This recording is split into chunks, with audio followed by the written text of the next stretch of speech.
오늘 말씀 로마서 1장 16절 17절입니다. 신약 페이지로 239페이지 로마서 1장 16절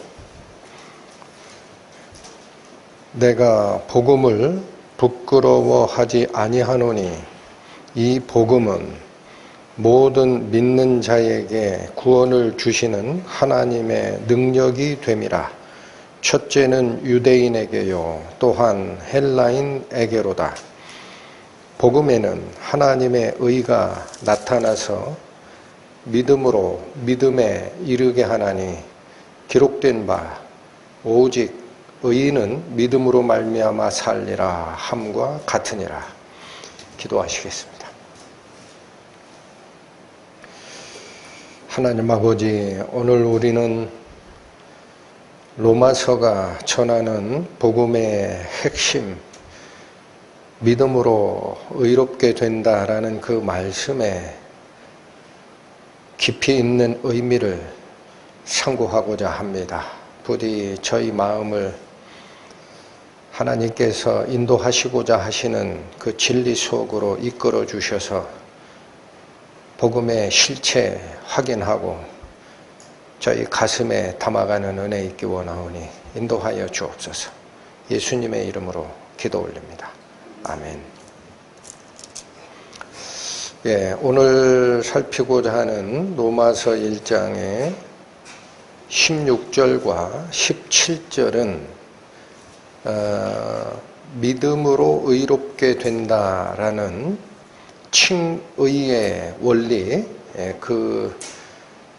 핵심입니다. 이게 결론이 됩니다. 근데 이 내용이 어렵기 때문에 나머지 로마서의 다른 부분에서 이거를 아주 자세하게 풀어주신 겁니다. 오늘이 곧 핵심이다 이렇게 기억을 해주시고, 그렇다고 해서 뒤에 봅시다, 여기는 대충 넘어갑시다 이렇게 할 수가 없었어요. 그래서 오늘 가능한 만큼 이 두 구절이 갖는 의미가 우리에게 주는 은혜가 무엇인지 살피고자 하니까 잘 쫓아오시기 바랍니다. 16절 갑니다. 시작을 이렇게 하시죠. 내가 복음을 부끄러워하지 아니하노니. 여러분, 사도 바울이 복음을 부끄러워하지 아니한다 그렇게 말씀을 합니다. 근데 이게 무슨 말이냐라는 거예요. 부끄러워한다라는 말은 뭐고, 또 사도 바울은 이 복음을 부끄러워하지 않는다라고 하는 이유는 또 뭐냐. 부끄러워한다라는 말을 정확하게 이해해야 사도 바울이 복음이 부끄럽지 않다라는 말을 이해할 수 있습니다.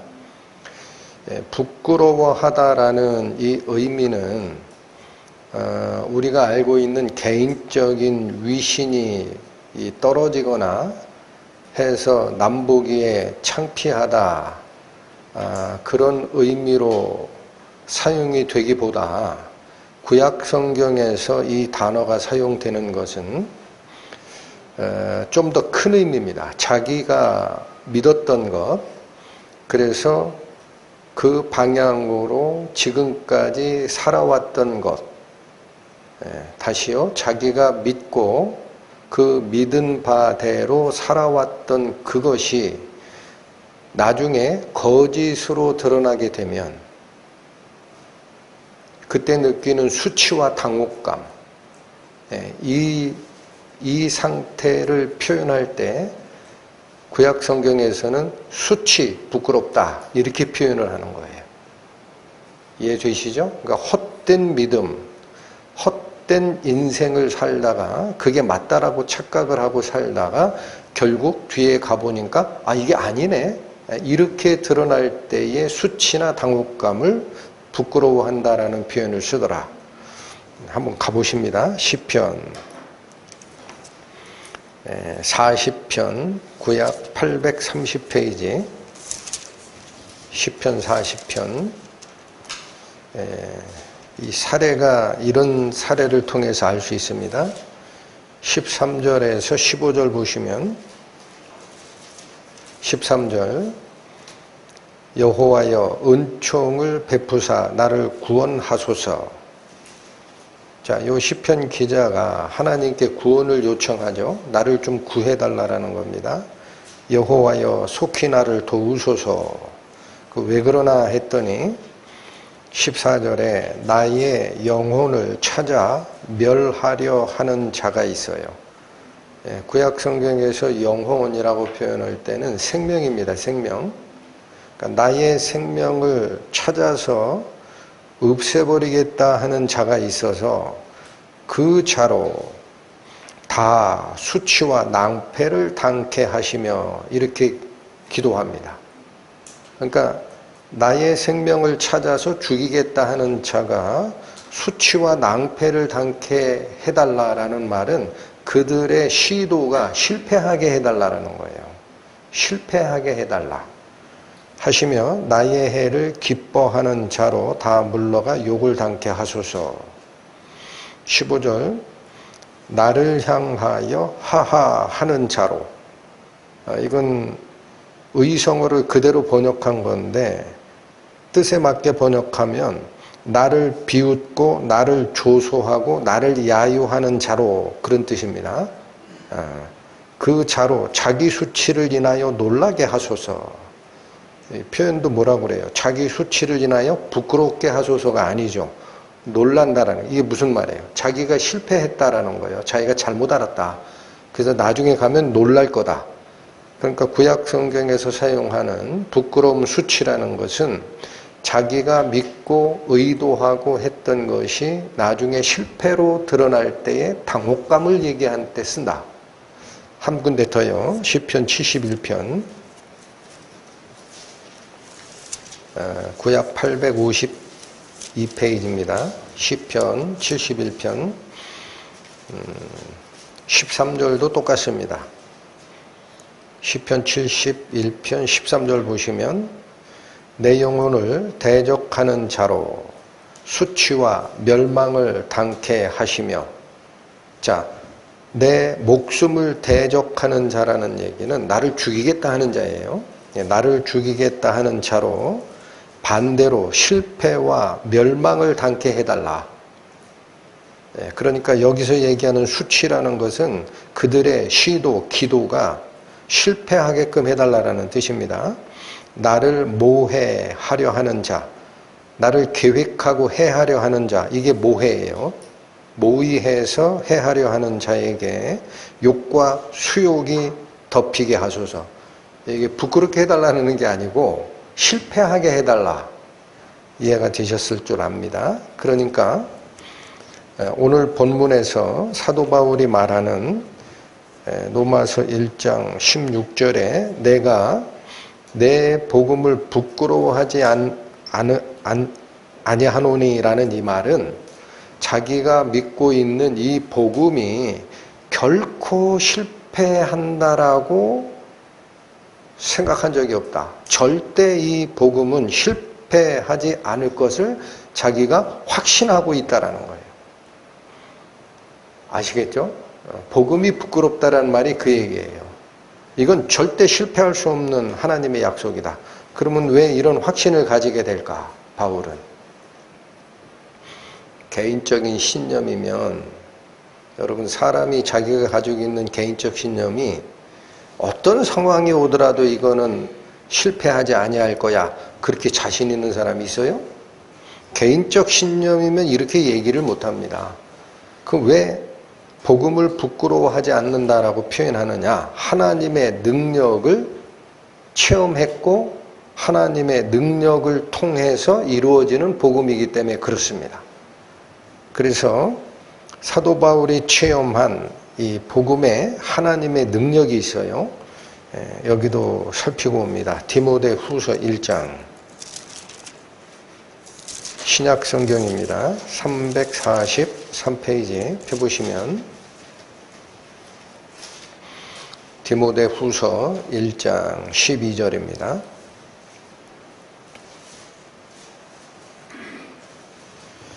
이를 인하여 11절부터 읽겠습니다. 내가 이 복음을 위하여, 자 다시 복음 얘기하죠. 내가 이 복음을 위하여 반포자와 사도와 교사로 세우심을 입었노라. 이를 인하여 내가 또 이 고난을 받되 부끄러워 아니함은이라고 되어 있죠. 예, 이때도 마찬가지예요. 고난을 받는 게 부끄럽다라는 게 아니라 고난을 받되 이거 혹시 실패할 것 같다 이런 생각을 한 적이 없다라는 거예요. 예, 아니함은 나의 의뢰한 자를 내가 알고, 자 이유가 있습니다. 바울이 복음을 부끄러워하지 않는 이유가 여기 나옵니다. 첫 번째 이유가 뭐냐? 내가 의뢰한 자, 내가 믿은 분이 예수 그리스도예요. 내가 믿은 분을 내가 알았다라는 거예요. 여기서 말하는 알았다라는 거는 지식적으로 알았다가 아닙니다. 체험적으로 알았다라는 거예요.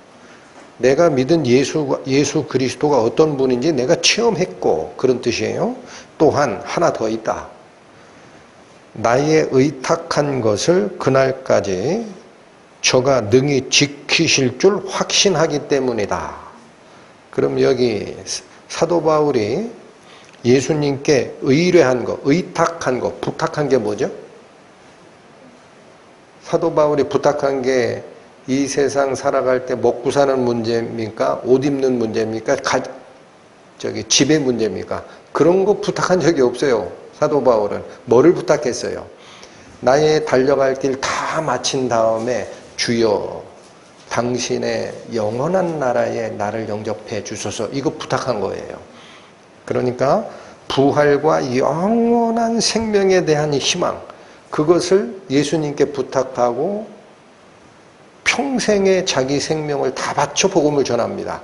그러니까 그 부탁한 그것을, 부활과 영원한 생명에 대한 소망을 그날까지 누가 지키실 줄? 내가 지키는 게 아니에요. 여기 표현이 저가 지키실 줄, 즉 내가 믿은 예수 그리스도께서 끝까지 지켜내실 줄 확신하기 때문에 나는 복음이 실패할 거라고 생각한 적이 없다. 사도 바울만 이렇게 얘기하시나요? 12제자의 가장 대표 베드로도 이런 표현을 썼습니다. 베드로 후서 1장 신약 384페이지 펴보십니다. 베드로 후서 1장 16절 17절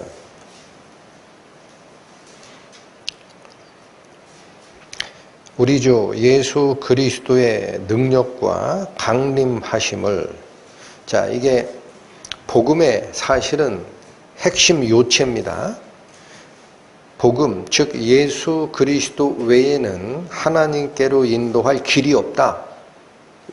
이 복음의 확신을 우리가 어디서 오느냐면 예수 그리스도의 능력에서 오는 거예요. 근데 이 베드로는 뭐라고 하느냐? 우리 주 예수 그리스도의 능력과 강림하심을 너희에게 알게 한 것, 전도한 거예요. 예수가 이런 능력이 있는 분이고 예수님은 다시 올 거야. 이거를 너희에게 전달한 이것은 이란 얘기예요.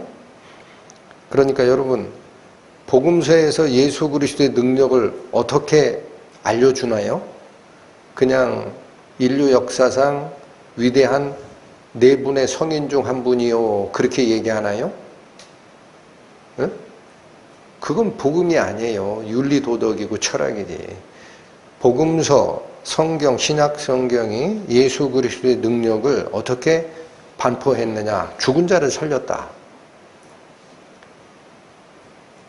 파도가 예수 그리스도의 말 한마디에 잔잔해지고 바람이 그쳤다.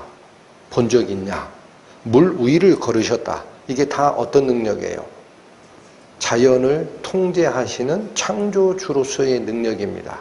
자연 법칙을 초월하는 능력자. 그 다음에 우리 인간과 관련된 능력은 최종적으로 보여주신 게 뭐죠? 죽은 나사로를 살려내요. 이것 때문에 결국 십자가에 못 박는 겁니다. 그 다음 본인이 다시 살아나요. 그거 무슨 뜻이에요? 인간의 생명을 주관하는 분이다. 이게 그리스도의 능력입니다. 그 능력과 끝난 게 아니다. 예수께서 죽고 부활하셔서 올라갔다라는 얘기, 그걸로 끝나는 게 아니고 다시 오실 거야. 이게 강림이에요. 저는 이러한 말씀이 기록된 베드로후서 1장 16절을 지금 이 시대를 살고 있는 교회 성도들이 과연 몇 프로나 믿나 그것도 의심스러워요. 여러분, 예수님 다시 오신다는 말을 믿는 사람이 얼마나 될까? 교회 다닌다고 하지만 껍데기 까보면 없을 거예요. 요즘에는 교회 가서 기도하면 우리 아들 잘 되고 복 주고 병 낫고 이래서 가요. 베드로 사도가 그걸 전한 게 아니에요. 예수님 다시 오신다. 자, 다시 보세요. 16절. 우리 주 예수 그리스도의 능력과 강림하심을 너희에게 알게 한 것. 이게 복음의 요체입니다. 이 세상에서 잘 먹고 잘 산다, 예수님 믿으면 부자 된다, 건강해진다, 그 얘기하는 게 아니고 이것이 공교히 만든 이야기를 조친 것이 아니에요. 자, 하나를 부인합니다. 교묘하게 만들어낸 이야기가 아니라는 거예요. 예수님의 제자들과 사도 바울까지 연합해가지고 짜가지고 없는 얘기 만들어서 교묘하게 만든 이야기가 아니다. 그러면 베드로가 왜 이런 확신을 가져요? 이어집니다. 우리는 그의 크신 위엄을 친히 본 자라. 베드로가 이 확신 가지는 이유도 마찬가지예요. 예수 그리스도의 그 위대하신 어미하심을 자기가 직접 체험했기 때문에 그렇다는 거예요. 말로 얘기하는 게 아니다. 나는 직접 체험했어. 그걸 뭘 증거로 들이밀어요? 17절. 지극히 큰 영광 중에서 이러한 소리가 그에게 나기를 이는 내 사랑하는 아들이요 내 기뻐하는 자라 하실 때에. 언제 이 일이 일어났어요? 변화산상에서. 그래서 그때 그 빛 속에서 나오는 그 위엄, 어미하심 때문에 베드로가 부들부들 떨고 자기가 무슨 얘기하는지도 모르고 그냥 주여 여기 있는 게 조사오니 천막 세 개를 짓겠습니다 이러고 앉았잖아. 정신이 혼미해지는 거예요. 하실 때에 저가 하나님 아버지께 존귀와 영광을 받으셨느니라. 이게 무슨 소리예요? 하나님 아들이라는 게 입증됐다라는 거예요. 베드로도 이 주님의 능력과 하나님의 아들 되심을 실제로 눈으로 봤어요. 체험했어요. 그래서 확신하는 거예요. 바울은 그런 적 없잖아. 바울은 예수님 돌아가신 다음에 사도로 불렀는데 없잖아. 없긴 왜 없어요? 부활하신 예수님을 다메섹 도상에서 직접 보고 눈이 멀었잖아. 그 휘황찬란한 빛을 보고. 그러니까 이 두 분이 다 얘기하는 우리가 가지는 확신이라는 거는 그냥 짜맞춰서 만들어낸 이야기가 아니다. 그러니까 저는 요즘에도 가끔 복음 전파하고 뭔 얘기하다가 우리 수련회 동영상 구글이나 웹사이트에 올린 거 댓글 보면은요, 뭐라고 댓글이 나온 걸 봤느냐? 그 삼류 환타지 소설을 아직도 믿냐? 이렇게 댓글 단 분이 있어요. 여러분, 삼류 환타지 소설로 보이는 거예요. 예수님 그 일생이. 영이 와가지고 이 영적으로 교통이 딱 돼가지고 야, 그거 확실하다. 내 목을 내놔도 확실하다. 이 확신이 없는 사람의 눈에는 예수님 이야기가 요즘 시대에 뭐로 보여요? 삼류 환타지 소설로 보인다. 그럴 수밖에 없다. 그런데 수석사도 베드로와 이방인의 사도로 택함을 입으신 바울은 왜 복음이 절대 실패하지 않는다. 이게 복음을 부끄러워하지 않는다라는 뜻입니다. 하느냐? 자기가 예수님을 직접 경험했다라는 거예요. 그리고 그의 능력을 확실히 안다. 이해가 되시죠? 자, 그래서 오늘 본문에 다시 오시면 내가 복음을 부끄러워하지 아니하노니 1장 로마서 1장 16절 뒤에 이 복음은 사실은 16절 하반절에 복음이 실패하지 않을 걸 확신한다라는 이유가 뒤에 그대로 나오는 거예요. 곧바로 나온 거예요. 내가 복음이 실패하지 아니할 것을 확신하노니 그렇게 바꿔 읽으시면 좋아요. 부끄러워 아니하노니 이 말을. 이 복음은 모든 믿는 자에게 구원을 주시는 하나님의 능력이기 때문에 그렇다라는 거예요. 이 복음이 사람이 이야기하는 철학이나 인문학이나 윤리 도덕에 대한 이야기가 아니고, 이 복음은 뭐다? 구원을 주시는 하나님의 능력이 실제로 나타나기 때문에 나는 앞으로 우리에게 약속한 부활체를 입는 것과 영원한 생명에 대한 약속이 결코 실패하지 않을 걸 확신한다. 여러분, 여기 중요한 게 있습니다. 복음은 말 그대로 번역을 하면 복된 소식이죠. 그 복된 소식 여기에 기록해서 오늘날을 살고 있는 우리들도 다 읽잖아요. 이거 문자화된 걸 들었다 그러면 복음을 들은 거냐? 복음을 들은 거냐? 하나님의 능력이 실체화되어서 나타나지 않은 그 복음은 사람의 말일 뿐이고 지식일 뿐이고, 그걸 내가 받아들인 거는 지적 동의일 뿐입니다. 여기서 말하는 이유를 잘 보세요. 내가 이 복음이 실패하지 않을 걸 확신한다. 왜 그러냐? 이 복음은 하나님의 능력이 나타나기 때문에 그렇다. 나타나지 않는 것은 복음이 나에게 실체화된 것이 아니다라는 거예요. 여기서만 이렇게 얘기하지 않습니다. 고린도전서 또 갑니다. 사도 바울께서 쓰신 서신서죠. 신약 264페이지 고린도전서 2장 갑니다. 3절에서 5절까지 말씀입니다. 고린도전서 2장 3절부터 봅니다. 내가 너희 가운데 거할 때에, 이 말은 사도 바울이 고린도 지역에 복음을 전하던 그때의 그런 얘기예요. 거기 같이 있었을 때. 지금 고린도 서신을 쓰는 것은 고린도 지역에서 나와서 에베소 지역에서 쓰는 거예요. 소식 들으니까 너희들 문제가 많다고 하더라 해서 서신서를 써서 믿음을 독려하는 게 이 고린도 전서 쓰는 곳입니다. 그러니까 내가 너희들하고 같이 있었을 때라는 뜻이에요. 내가 너희 가운데 거할 때에 약하며 두려워하며 쉼이 떨어노라. 자, 여기 참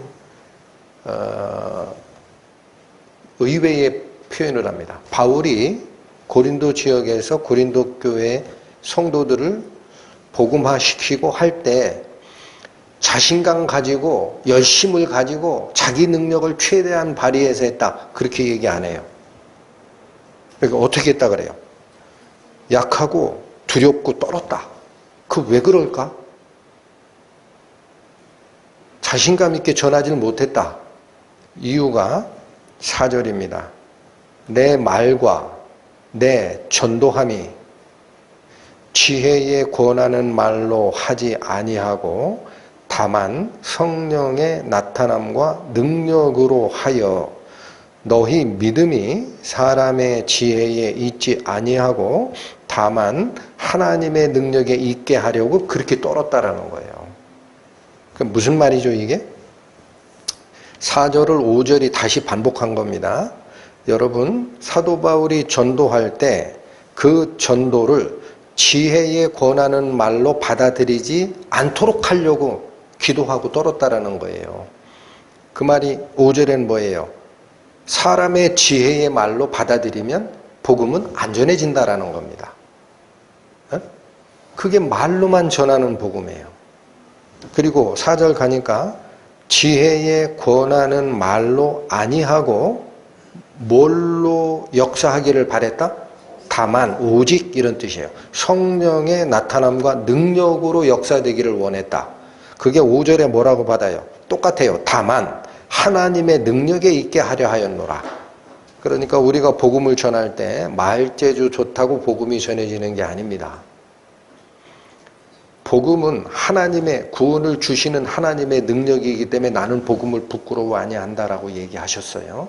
그 말이 뭐냐? 이 복음이 실패하지 않는 이유는 하나님의 능력이 그 속에 숨어서 같이 전달될 때라야 완전한 복음이 되기 때문에, 또 말을 바꾸면 그렇게 전달된 복음은 더 이상 실패할 수가 없기 때문에.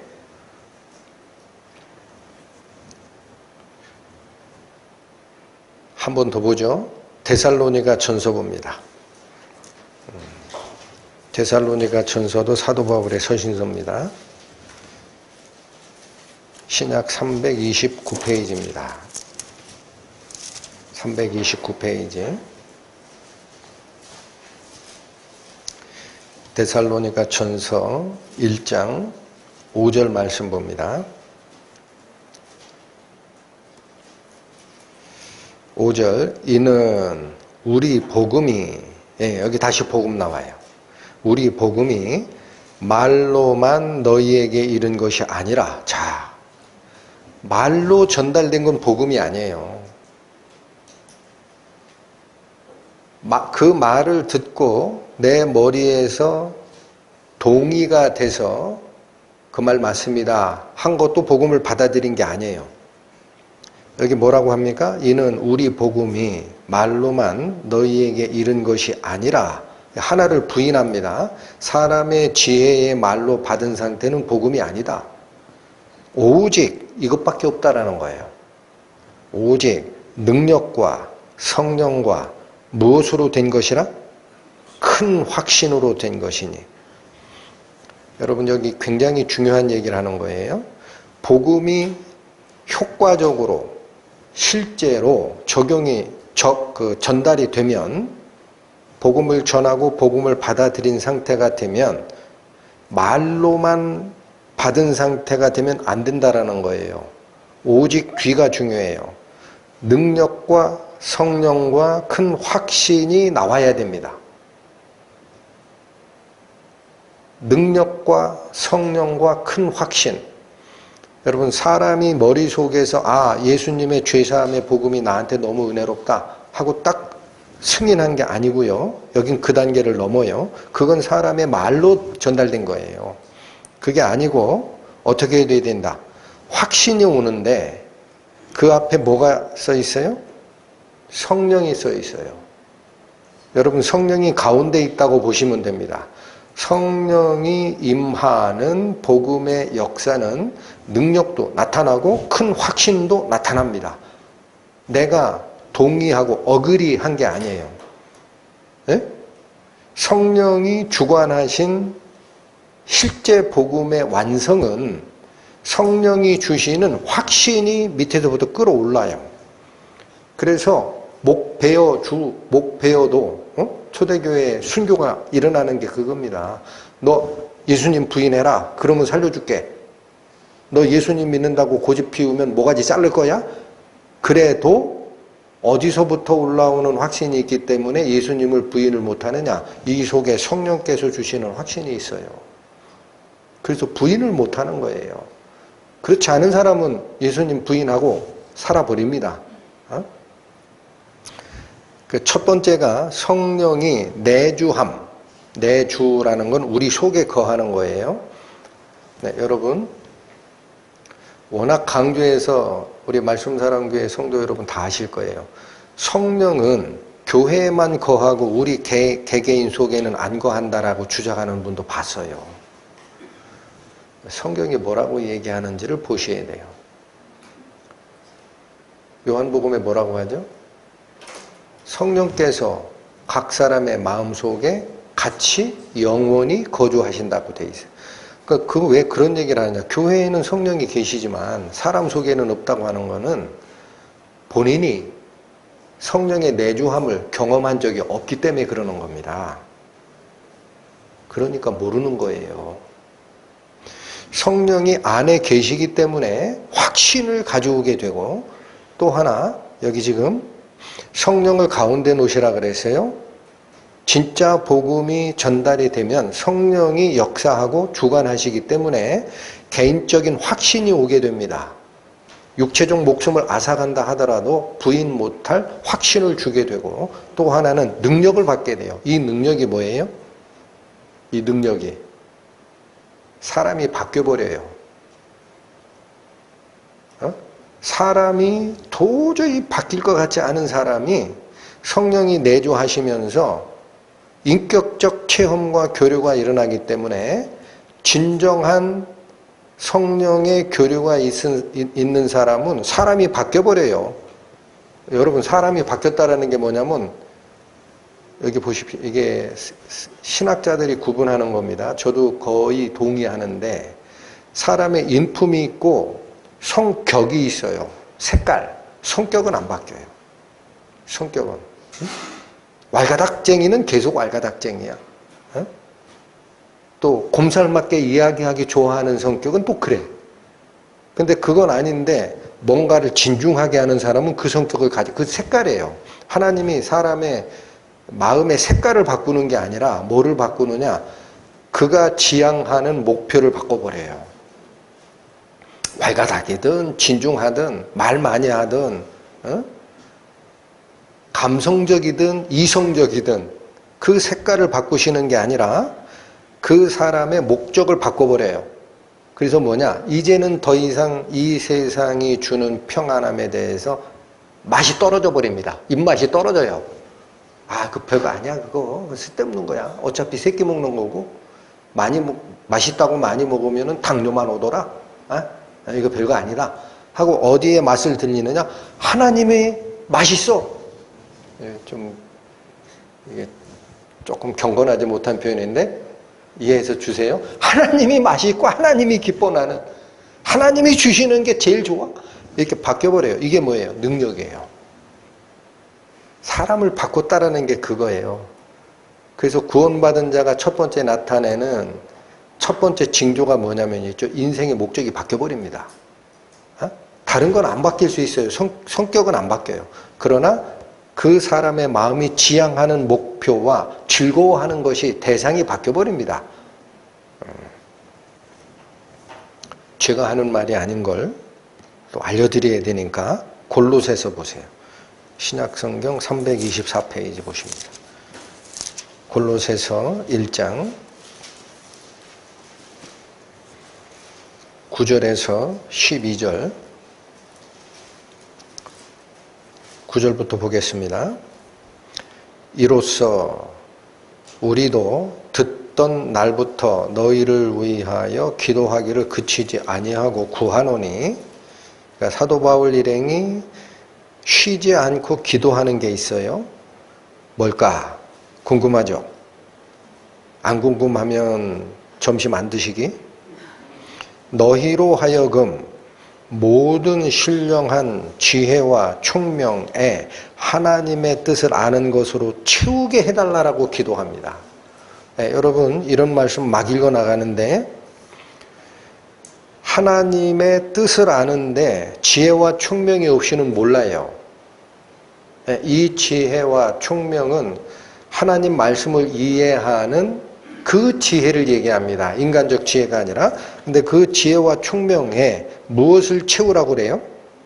하나님의 뜻을 아는 것. 그러니까 여러분 여기 보십시오. 지혜와 총명이라는 것은 하나님의 뜻을 알기 위한 수단이에요. 수단. 이게 그릇이에요. 근데 이 지혜와 총명을 성경을 통해서 읽고 묵상하고 하면서 성경적 지식과 지혜가 커가요. 그러면 이게 끝으로 생각하시면 안 되는 거예요. 이건 그릇이 만들어진 거예요. 그냥 담을 그릇이. 그럼 여기다 뭘 채워야 돼요? 하나님을 아는 지식을 딱 채워야 돼. 이게 내용이야. 지혜와 지식은 수단, 하나님의 뜻을 알게 되는 것이 그 내용물입니다. 채워야 될 게 그거예요. 그러니까 우리가 성경 읽고 말씀 상고하고 교제하고 하는 모든 이 성도 간의 교제의 목적은요, 성경 지식하려고 하는 게 아닙니다. 이걸 통해서 뭐를 채워야 돼요? 하나님이 나에게 대한 뜻이 뭘까? 이걸 채우게 해달라. 이거 기도하고 또 갑니다. 10절 주께 합당히 행하여 범사에 기쁘시게 하고. 자, 우리말 성경이 너무 압축돼 있어서 범사에 기쁘시게 하고가 무슨 말이에요? 범사에 기뻐하라 그거 아니에요. 범사에 기쁘게 하라가 아니에요. 그 존칭어가 붙었죠. 범사에 기쁘시게 하고. 그래서 원문에 들어가면 정확하게 나옵니다. 모든 일에 주님을 기쁘시게 하라는 얘기예요. 목적어가 빠졌어요. 내가 기쁜 게 아니에요. 모든 일을 하매 누구를 기쁘시게 하라? 주님을 기쁘시게 하고. 그러니까 이게 뭐예요? 어떤 일을 할 때 이제는 일의 이 목적이 바뀐 거예요. 과거에는 내 기쁨을 얻기 위해서 일을 했어요. 그죠? 대부분 그렇게 하시잖아, 살잖아. 근데 지혜와 총명을 가지고 하나님의 뜻을 그 그릇에 딱 담게 되면 이제는 어떻게 되느냐면요. 하나님의 뜻이 이 그릇에 담겼어요. 그러면 하나님이 어떤 걸 기뻐하는지를 알아. 그 일을 하고 싶어 해. 이게 그 뜻이에요. 10절. 모든 일에 주를 기쁘게 하고라는 뜻이에요. 그러니까 기쁨의 대상이 바뀌어요. 10절은 자 여기 9절 지혜와 총명을 가지고 하나님의 뜻을 알게 되면 10절 하나님을 기쁘게 하는 삶을 삽니다. 하나님 자체를 기뻐하는 거예요. 그 다음에 11절은 그 영광의 힘을 조차 모든 능력으로 능하게 하시며 자 하나님께서 우리에게 능력을 주십니다. 근데 이 능력 어떻게 하라고 주느냐? 뒤에 이어집니다. 기쁨으로 모든 견딤과 오래 참음에 이르게 하는 능력을 주십니다. 그러니까 이게 두 가지입니다. 성경을 읽고 지혜와 총명의 그릇에 하나님의 뜻을 가득 담게 되면 이제 이 사람은 세상에서 주는 기쁨을 위해서 살아가지를 않고 주님을 기쁘시게 할 게 뭔가 이걸 찾아요. 또 주님을 기뻐하는 것으로 끝나는 게 아니고 우리가 이 땅에 살 때는 복음에 부름받은 자잖아요. 복음의 부름을 받았죠? 그럼 복음을 전하는 길에는 기쁨이 있어요? 고난이 있어요? 그러면 주님은 기쁜데 주님께서 부탁하신 복음을 전하는 일은 너무 싫어 하고 안 해버리면 어떡해? 그러니까 어디까지 기쁨으로 참아내는 능력을 준다. 고난의 길. 그러니까 두 가지가 바뀌는 겁니다. 하나님을 아는 지식으로 꽉 차게 되면 하나님을 기쁘게 하는데 내 마음이 쏠리게 되고 또 그분이 원했던 이 세상에서 복음 전하는 성도의 일을 해라 할 때 반드시 고난이 있거든요. 근데 그 고난마저도 기쁨으로 견디게 하는 상태가 된다. 한마디로 뭐가 바뀐 거죠? 기쁨의 대상이 바뀌었다라는 거예요. 이게 능력입니다. 여기 능력 나오죠?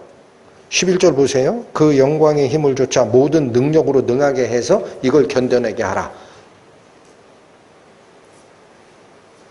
확인되시죠?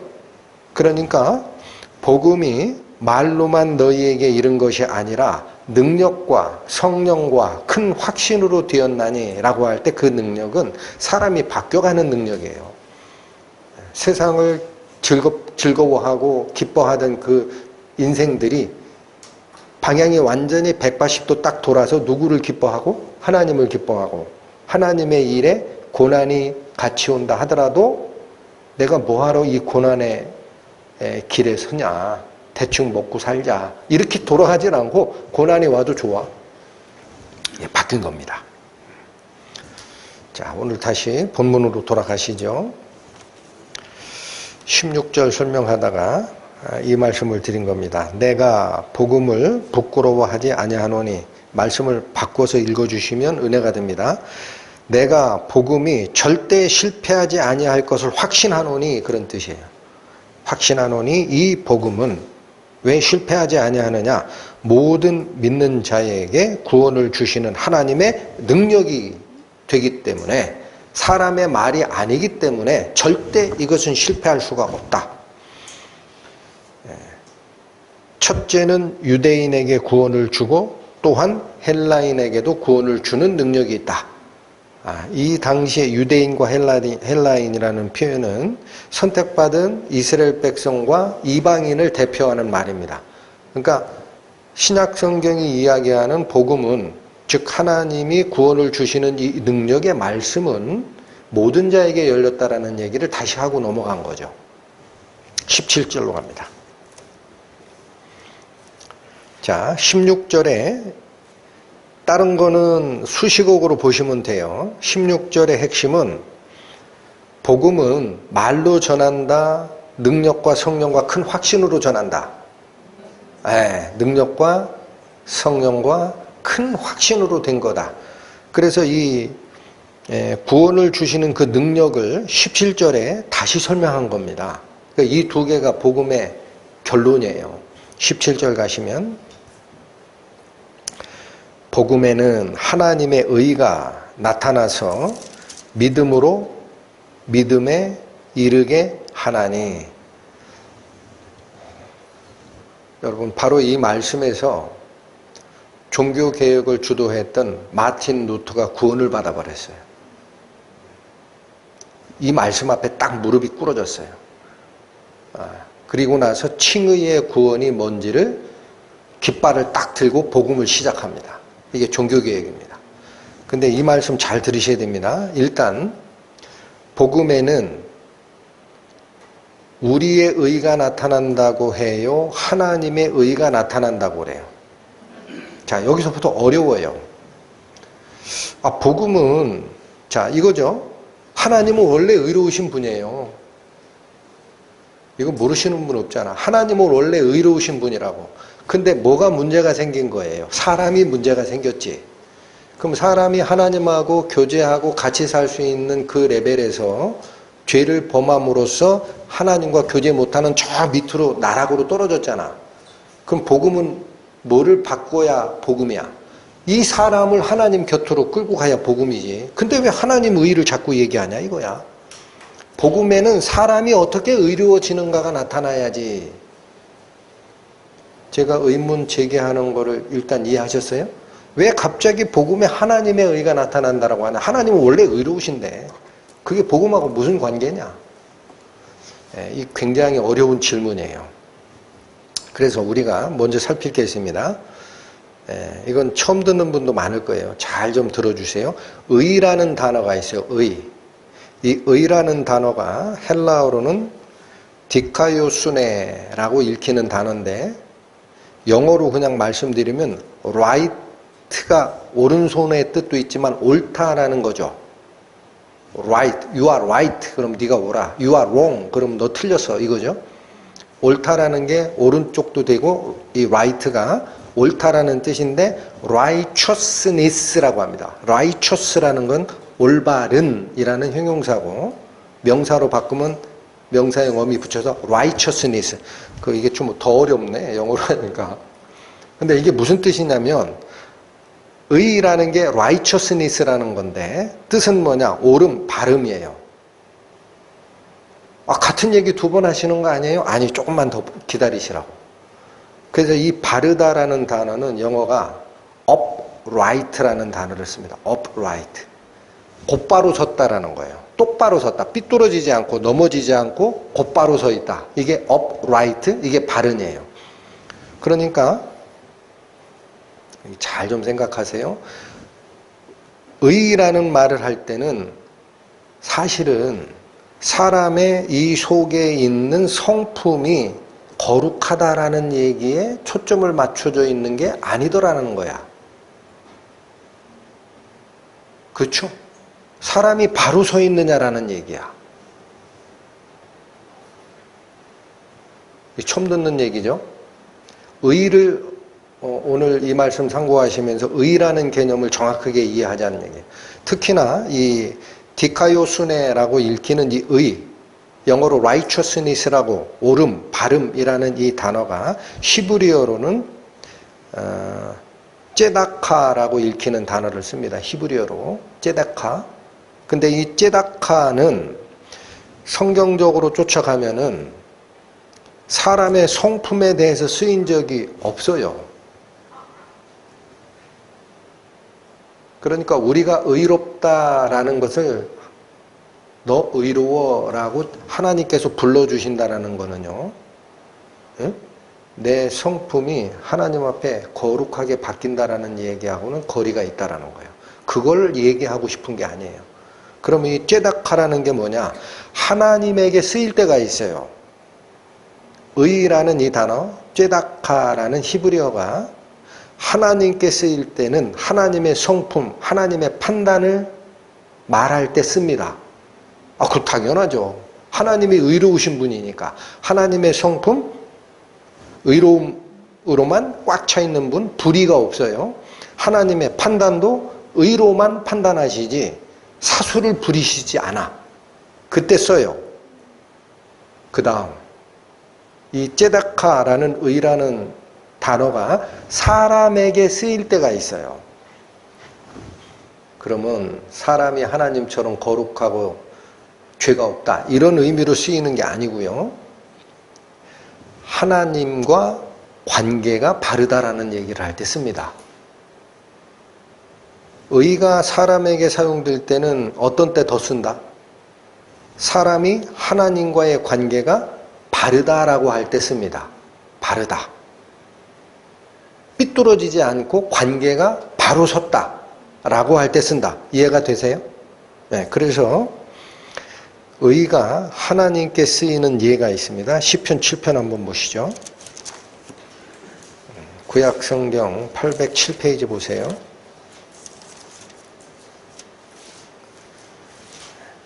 시편 7편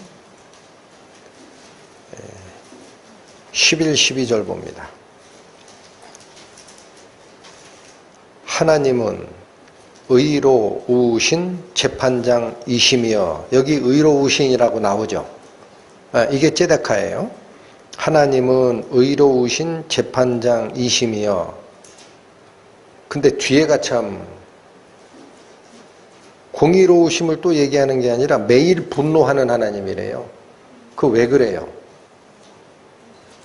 하나님이 의로우신 성품을 가지고 계시고 하나님이 재판을 할 땐 그 하나님의 의로우신 성품에 비추어서 어긋난 게 있으면 벌을 줘야 되는 하나님이에요. 그래서 매일 분노하신대. 왜 매일 분노해요? 매일 불의한 일이 자꾸 들어오거든.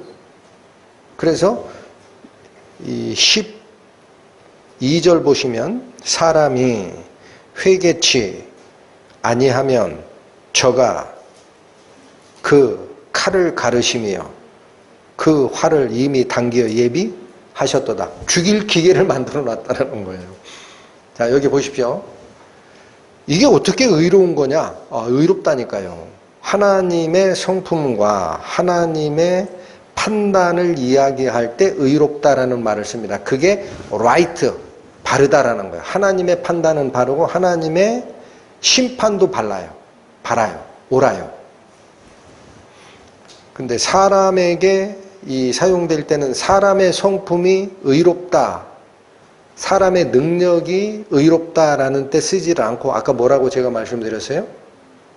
사람이 하나님과 바른 관계에 서 있다, 올바른 관계에 서 있다, 이 말을 쓸 때에 의라는 말을 쓴다 그랬어요. 그래서 로마서 보시면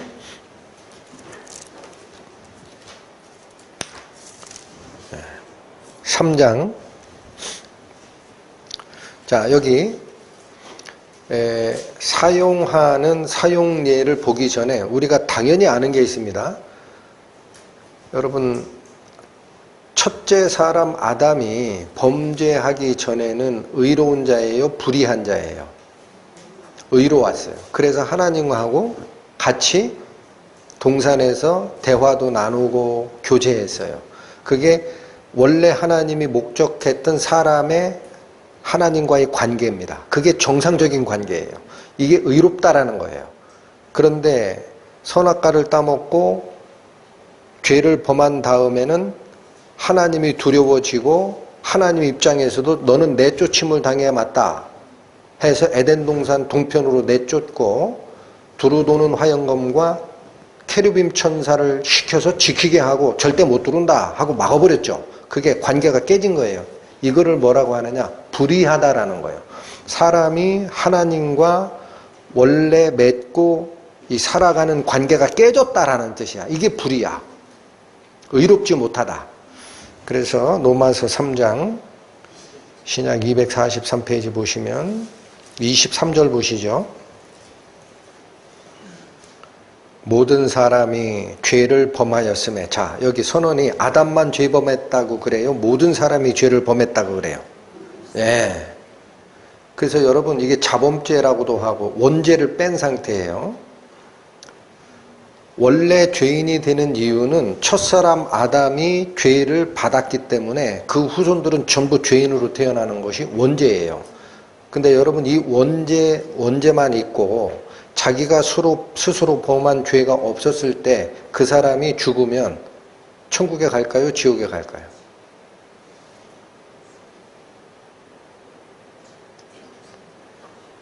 더 쉽게 말씀을 드리면 어린아이가 부모 밑에서 죄인인 엄마 밑에서 태어났어요. 그러면 죄인으로 태어나요? 의인으로 태어나요? 성경에 뭐라고 그래요? 내가 모태로부터 죄악 중에 태어났다고 하죠. 그럼 분명히 원죄적 개념으로는 죄인인데 이 아이가 죄가 뭔지 의가 뭔지를 모르는 상태에서 일찍 죽어버려요. 그러면 이 아이가 천국에 가요? 지옥에 가요? 천국에 가요. 그게 뭐냐? 자기가 책임지는 것은 원죄를 책임지는 게 아니에요. 그러니까 여기 이 얘기가 무슨 얘기냐? 모든 사람이 죄를 범하였음의 이 말을 아담이 원죄를 가지고 있어서 너희는 다 죄인이야 이 얘기를 하는 게 아니에요. 자기가 책임질 죄가 다 있다라는 거야. 그래서 어떻다? 하나님의 영광에 이른다 이르지 못한다. 이게 뭐냐? 불의한 자가 됐다라는 거예요. 여러분 이걸 꼭 기억해 주시기 바랍니다. 우리가 불의하다라는 얘기는 죄를 짓느냐 안 짓느냐라는 거는 너무 좁게 보는 거예요. 그게 아니고 하나님과 인간의 관계가 원래 하나님이 목적하셨던 바른 관계에서 어그러진 거를 뭐라고 한다? 불의하다라고 한다. 그래서 결국은 하나님을 떠난 인간은 하나님과의 관계가 어그러진 뒤에 어느 길을 쫓아서 살아요? 자기 인생 목적, 자기가 좋아하는 걸 쫓아 살아요. 그게 죄를 짓는 거예요. 그게 행위적 죄가 나와요. 나 싫어하는 사람 욕하고 저 사람이 나보다 부자면 시기하고 질투하고 거짓말하고 뺏고 이런 게 다 죄의 행위죠. 이건 하나님과의 관계가 어그러진 후에 my way, 내 인생길을 쫓아 살다 보니까 그렇게 사는 거예요. 핵심은 불의하다라는 것은 뭐다? 하나님과의 관계가 어그러진 거다. 이거 기억하시고 그러면 본문으로 다시 오십니다. 로마서 1장 17절 복음에는 하나님의 의가 나타나서라고 하죠. 네, 아까 제가 드렸던 질문 다시 갑니다. 아니 복음이라는 거는 죄인, 타락한 인간, 불의한 인간이 어떻게 바뀌느냐의 문제인데 하나님은 원래 의로우시고 사람이 문제가 생긴 거니까 복음 얘기하면 사람이 어떻게 의로워지는 거야 이 얘기가 나와야 맞는 것 같은데 여기 문장은 조금 이상하다라는 거예요. 복음에는 하나님의 의가 나타난대요. 원래 하나님 의로우신 분이에요. 언제 불의하신 적이 있어요? 이게 무슨 말이냐 이거지?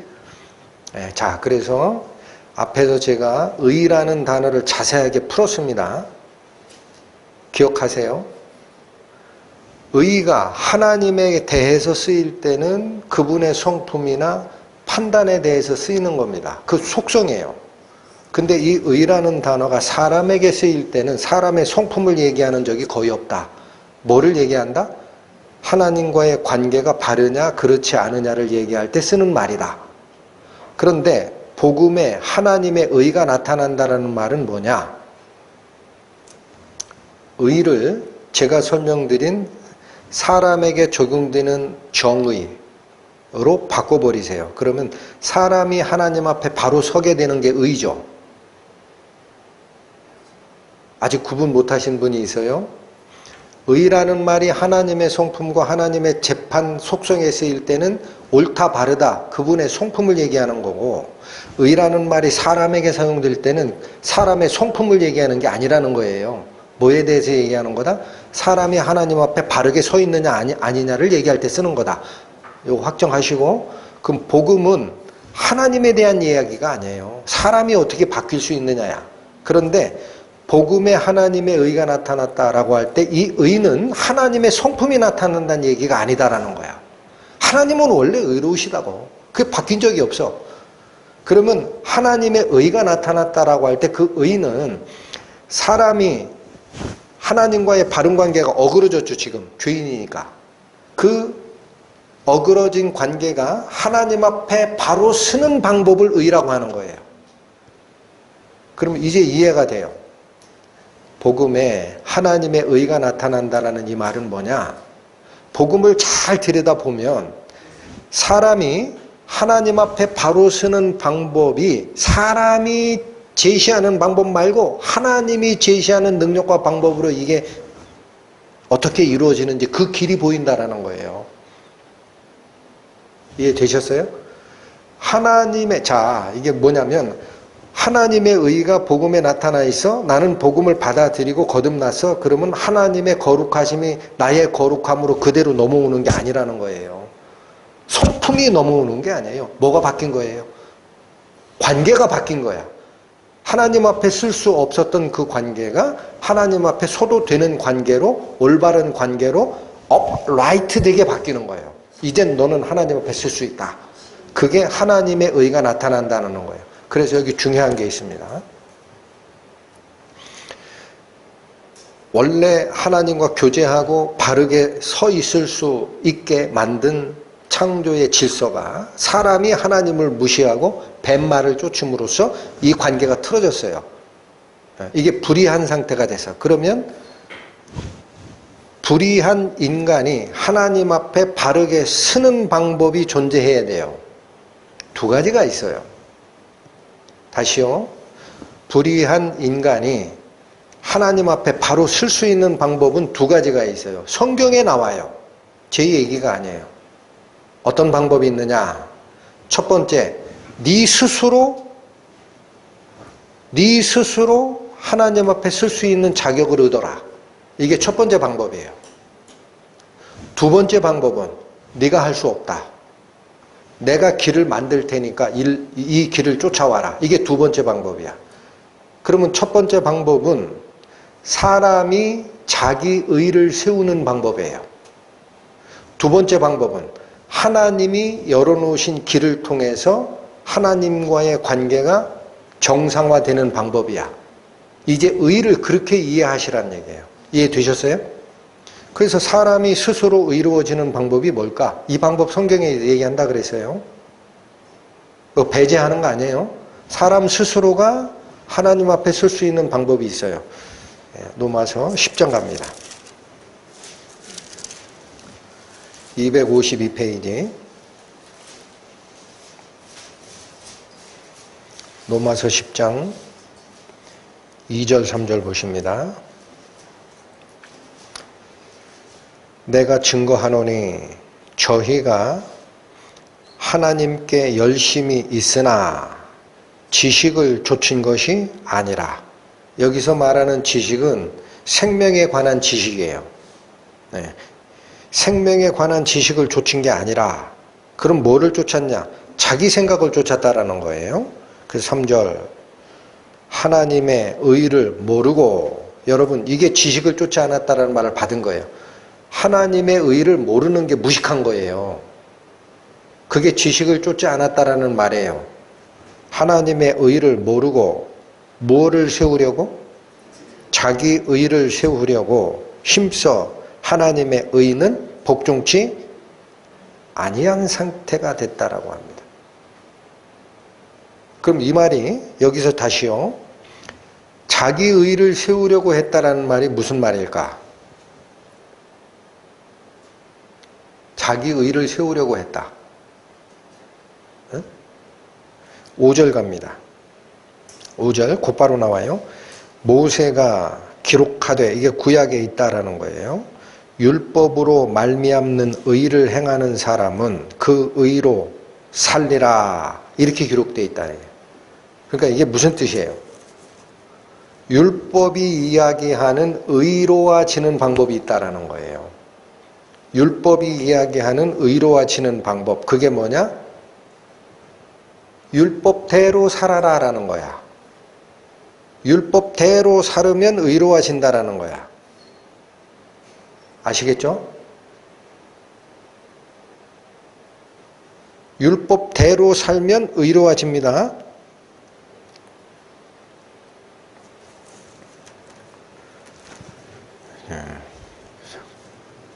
레위기 18장 보세요.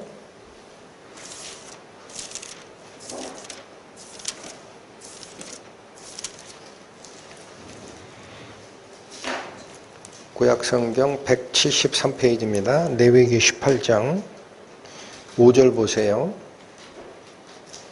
4절 5절을 읽겠습니다. 레위기 18장 4절 너희는 나의 법도를 좇으며 나의 규례를 지켜 그대로 행하라. 나는 너희의 하나님 여호와니라. 5절 너희는 나의 규례와 법도를 지키라. 사람이 이를 행하면 그로 인하여 살리라. 나는 여호와니라. 누가 하신 말씀이에요? 여러분 이거 모세 말 아니야 라는 거예요. 이거 모세 말 아니야. 여호와야. 여호와가 하는 얘기야. 어떻게 하면 산다? 나의 규례와 법도를 지켜 모든 것을 행하면 산다. 그렇죠?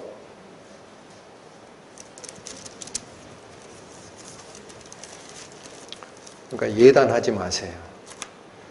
이 복음, 잘못된 복음을 받아들이는 사람들이 복음은 율법을 거부하는 걸로 아는데 어디 성경에 그렇게 되어 있습니까? 율법 절대 폐지되지 않아요. 잘 기억하셔야 돼요. 여기 이 말이에요. 로마서 10장 2절 3절이 얘기하는 거는 하나님께 열심히 있지만 생명의 지식을 모르고 그게 하나님의 의를 모르고예요. 하나님의 의를 모르고 자기 의를 세우려고 힘써 하나님의 의는 복종치 않는 상태가 있었다. 그러면 자기 의를 세우는 게 뭐냐? 5절이라는 거예요. 5절이 뭐라 그래요? 모세가 기록하되 율법으로 말미암는 의를 행하는 사람은 그 의로 살리라. 제가 금방 찾아드린 레위기 18장 5절 하나님이 명령하신 말씀이 있어요. 나의 율례와 규례를 모두 지켜 행하면 살리라. 하나님이 거짓말해요? 진짜로 얘기해요? 이렇게 하면 살리라야. 그런데 자 여기 잘 들으셔야 됩니다. 하나님이 허언하시는 분이 아니에요. 그런데 나의 모든 규례라 그랬어요. 아까 모든 규례, 율례와 규례를 다 지켜 행하라 그랬어요. 그리하면 살리라. 근데 10가지 규례가 있는데 9가지는 지켰는데 한 가지를 어겼어. 그러면 사는 거예요? 죽는 거예요? 로마서 2장 241페이지로 다시 앞쪽으로 오세요. 이 원리를 한 톨, 한 글자 빠지지 않고 다 쫓아가셔야 됩니다. 그게 복음의 요체이기 때문에 로마서 2장 13절 가시면 하나님 앞에서는 율법을 듣는 자가 의인이 아니요 오직 율법을 행하는 자라야 의롭다 하심을 얻으리니. 여러분 율법을 행해서 의로워지는 방법이 있어요. 없다고 하지 마시라고. 그런데 중요한 건 로마서 2장 13절이 얘기하는 건 있죠. 율법을 듣는다고는 의로워지는 게 아니야. 그러니까 이거죠. 예수님 당시에 사두개인, 바리새인, 종교 지도자들이 모세오경 달달달달달달 암기하고 율법 지키기 위해서 11조 거르지 않고 일주일에 2번씩 금식하고 자랑했잖아요. 그거 뭐 하려고 한 거예요? 율법을 행하면 의로워진다라는 말이 있기 때문에 한 거예요. 그 사람들이 괜히 했겠어요? 그런데 분명히 율법을 다 지키면 레위기 18장 5절에 얘기한 게 그거예요. 모든 나의 율례와 규례를 다 지켜라. 이걸 지키면 그로 인하여 너희는 살리라. 라는 하나님의 말씀을 구약 성경에 있는 문맥대로 지켜나가는 건데 인류 최대의 착각이 생깁니다. 어떻게 착각하느냐? 잘 보십시오. 하나님이 말씀하신 율례가 10개야. 근데 다 지켰어. 하나가 틀렸어. 하나를 못 지켰어. 그럼 사람들은 나는 10이라는 척도 중에 9까지 의로워진 걸로 알아요. 그죠? 10개 중에 9개 지켰잖아. 그럼 나는 0부터 10이라는 척도가 있을 때 나는 9까지는 의로워진 걸로 알아. 그것이 제가 보기에 인류 최대의 착각이라는 거예요. 에? 왜냐? 야고보서 2장 보세요. 신약 372페이지입니다.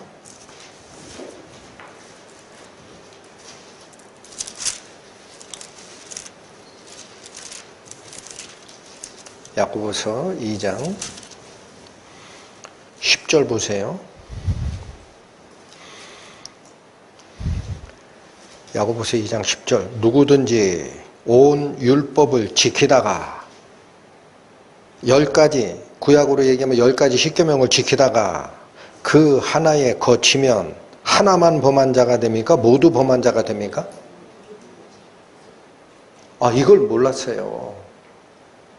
이걸 몰랐다고. 그러니까 여러분 십계명은 지킬 수 있을 것 같아요? 신약 성경에 와서 예수님께서 강화시킨 옛사람에게 이른바 살인하지 말라 하였다는 걸 너희가 들었으나 나는 너희에게 말하노니 형제에 대해서 나가라 하는 자는 지옥에 간다. 그거 강화시키지 않으면 구약에 있는 십계명대로면 내가 지킬 수 있는데 이렇게 생각하는 사람이 있어요? 십계명 중에 뭐가 있어요? 내 이웃에게 거짓 증거하지 마라. 거짓말하지 말라가 있어요. 거짓말 안 한 사람 평생 손 드세요. 걸렸네. 그럼 우리는 어떻게 생각하느냐? 다 지켰잖아. 1부터 십계명 중에 다 지켰는데 그거 하나 내가 못 지켰다. 거짓말했다. 선의의 거짓말이야. 봐줘. 거짓말이잖아. 그러면 다 지키고 하나 어긴 거예요? 야고보서 말씀대로면 다 어긴 거예요. 왜 모르냐고요. 그거 인류 최대의 착각이라는 거예요. 성경이 얘기하는 바는 그럼 뭐냐? 율법을 지켜서 의로워지는 길이 있어야 해요. 여러분 이거 절대 부인하지 마세요. 율법을 다 지키면 의롭다 인정해 줄게. 이게 하나님이 얘기한 기준선이야. 그런데 문제는 이것을 벽돌을 쌓아가는 걸로 오해했다라는 거지. 9개 지키면 9개 지킨 만큼 의로워지는 걸로 오해했다라는 거지. 그게 아니고 하늘에 계신 하나님이 있고 거기서 떨어져서 땅으로 내려온 죄악된 이 세상에 발 디디고 있는 인간이 하늘로 올라가는 길임을 몰랐어요. 올라갈 때 고리가 있어요. 10개의 고리가 있어. 이게 십계명이라고 봐. 한 고리 잡고 올라가, 두 고리 잡고 올라가, 세 고리 잡고 9고리까지 올라가는데 마지막 10고리에서 딱 떨어졌어. 땅으로 떨어져요? 안 떨어져요? 이걸 몰랐다라는 거예요. 사람이 하나님 앞에 바로 서는 방법은 내 스스로 오는 방법이 있다. 그건 내가 땅에 있는 내가 하늘에 있는 나에게 오는 10가지 고리를 하나도 어기지 않으면 나한테 올 수 있어. 그 얘기 하신 건데 밑에서 한 고리에서 잘리나 9번째 고리에서 잘리나 10번째 고리에서 잘리나 떨어지는 건 마찬가지예요. 그걸 몰랐다라는 거. 이게 인류 최대의 착각입니다. 그러니까 여러분 성령 능력과 성령과 큰 확신으로 복음이 나의 속에 체험되기 전에 있죠. 내가 다른 사람보다 의롭게 살았다라는 생각 가진 사람이 있으면 아직도 유대교의 바리새인과 같은 착각 속에 빠져 있음을 꼭 기억하셔야 됩니다. 그 사람은 구원받기가 더 힘들어요. 보통 한 0에서 10이면 다른 사람 한 6 정도 의로운데 나는 9 정도까지 의롭다라고 생각하는 사람이 있어요. 나는 그래도 내 거 챙기지 않고 이 사람 저 사람 다 챙겨주고 그 사람 불쌍해서 이 일도 하고 하는 거야 라고 생각하는 이 마음 속에 마음이 있는 사람, 그 사람 인류 최대의 착각 속에 아직 빠진 겁니다. 그에게는 성령의 역사가 임하지 않습니다. 그 누구 마음이니까요? 그 마음이 예수님께서 얘기한 게 있죠. 성전에 2 사람이 기도하러 올라간다. 한 사람은 바리새인이요, 한 사람은 세리라. 바리새인은 말하기를 주여 저는 사기치고 음행하고 도적질하는 그런 사람과 같지도 않고 저기 세리와하고 나는 달라요.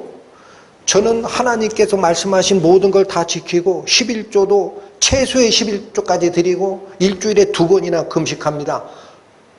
이렇게 기도합니다. 이게 뭐예요? 내가 의롭다는 거예요. 그죠?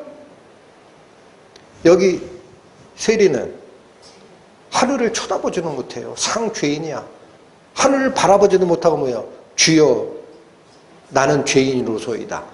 누가 하나님께 의롭다함을 받고 간다? 이 바리새인이 아니고 저 세리가 하나님께 의롭다함을 받고 집에 가느니라. 성경에 기록된 거를 그냥 옛날 이솝 우화로 생각하시는 분들이 있어요. 그 바리새인한테 한 얘기지 나하고 관계없어. 여러분 우리한테 준 얘기입니다. 인류 최대의 착각 속에 빠지지 말라. 다시 한번요. 의로워지는 방법이 2가지가 있다. 다시 한번. 사람이 의로워지는 얘기를 하는 겁니다. 자기 스스로 하나님과 어그러진 관계를 회복시키는 방법이 있다. 율법을 다 지켜서 하늘로 올라오라. 그러면 너 인정해준다. 근데 이건 틀렸단 말이에요. 그러면 나머지 2번째 방법이 뭐냐? 내가 못 올라오는 거 알았지? 그러면 하나님 내가 너를 불쌍히 여겨서 하늘로 올라오는 길을 낼 거야? 이건 내 능력이야. 너는 아무 관계없어? 나의 능력과 나의 자비로 만든 길이야? 여기다가 네가 모든 운명을 맡길 거냐? 그러면 그 길을 따라올 수 있다. 이게 뭐예요? 하나님의 의가 나타난다라는 거예요. 하나님이 원래 의롭다고 여기서 얘기하는 하나님의 의가 나타난다는 말은 하나님의 성품이 나타난다는 얘기가 아니에요. 하나님께서 사람이 하나님과 바른 관계로 회복되기 위한 그 길을 여셨다라는 뜻이에요. 하나님의 의가 나랑 무슨 관계야? 하나님이 만든 길이 있다라는 거예요. 의가 뭐다? 인간에게 쓰일 땐 성품이 아니라 하나님과 바르게 서 있을 관계의 회복을 얘기한다 그랬어요. 그거 하나님이 만들었으니까 너 거기 따라올래? 그게 2번째 방법인 거예요. 그래서 여러분 지금 로마서 아까 2장에서 율법을 듣는 자가 의인이 아니요 율법을 행하는 자라야 의롭다 함을 받으리라. 근데 야고보서 2장에 가니까 온 율법을 지키다가 그 하나에 거치면 모두 범한 자가 된다.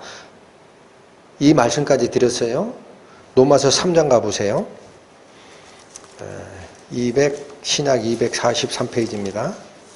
로마서 3장에서 이걸 어떻게 풀어내느냐.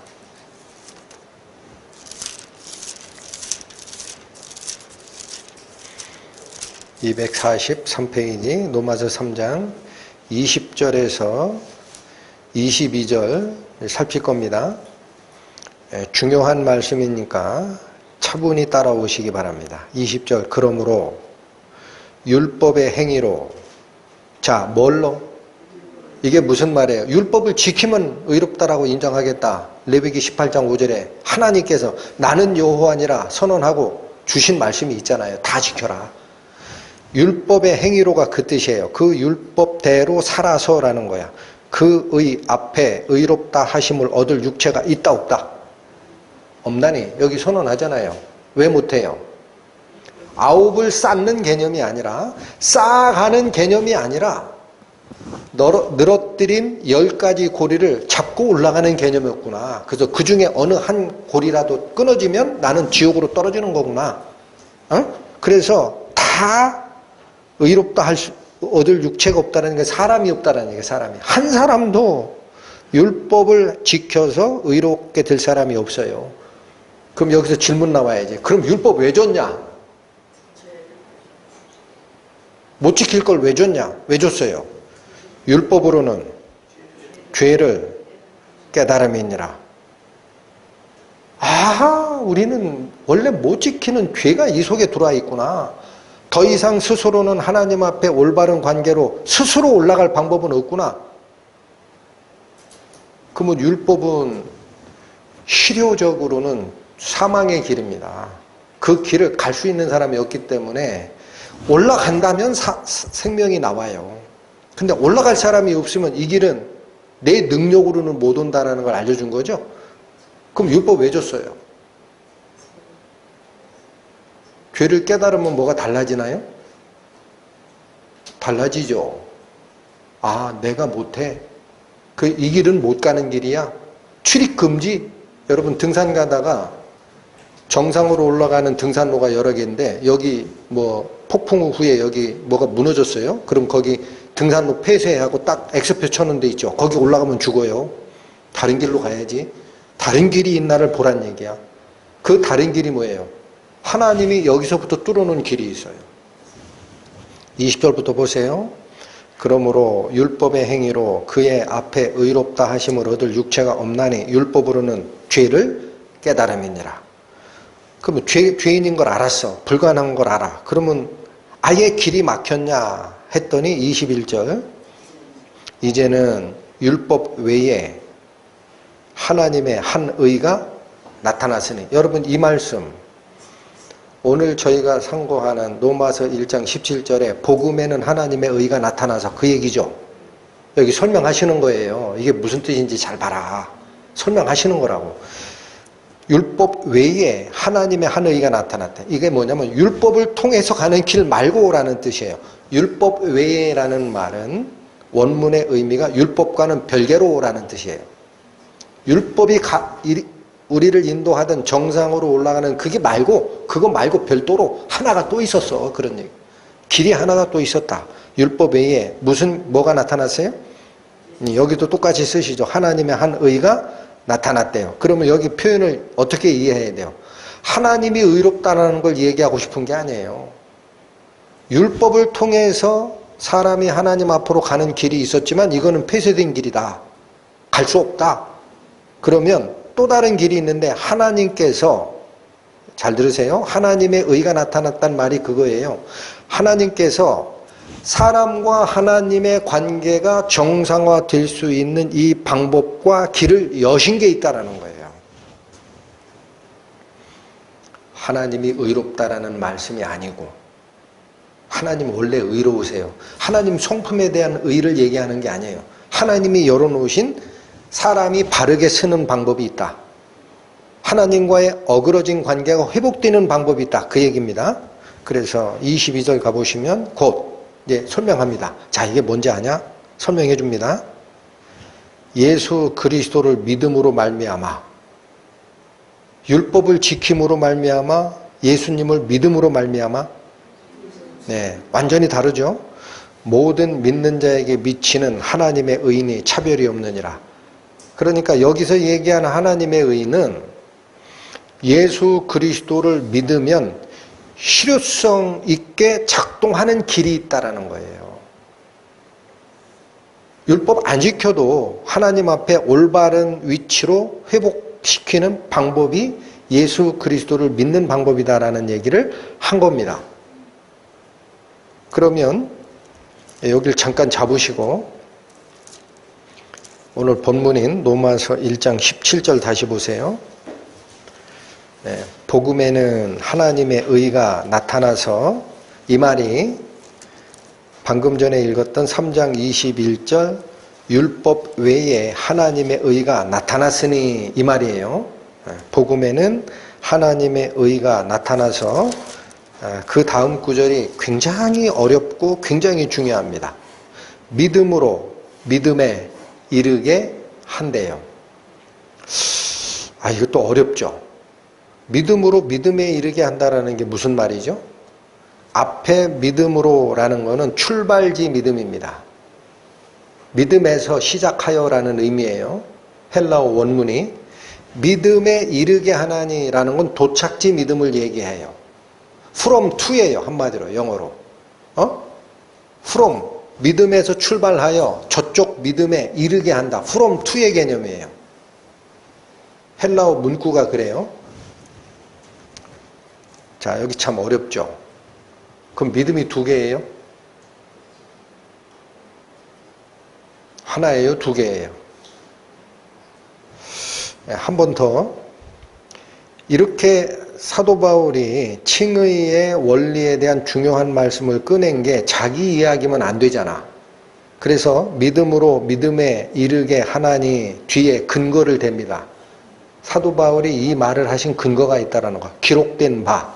이건 구약 성경에 있는 거다라는 거예요. 어느 걸 근거로 댔어요? 오직 의인은 믿음으로 말미암아 살리라 함과 같은 거야. 이 원리가. 그런데 여기 기록된 바가 어디냐? 하박국서예요. 찾아보세요. 구약 1303페이지입니다. 1303페이지. 하박국서 2장 4절 보시면 이렇게 되어 있습니다. 보라, 그의 마음은 교만하며 그의 속에서 정직하지 못하니라.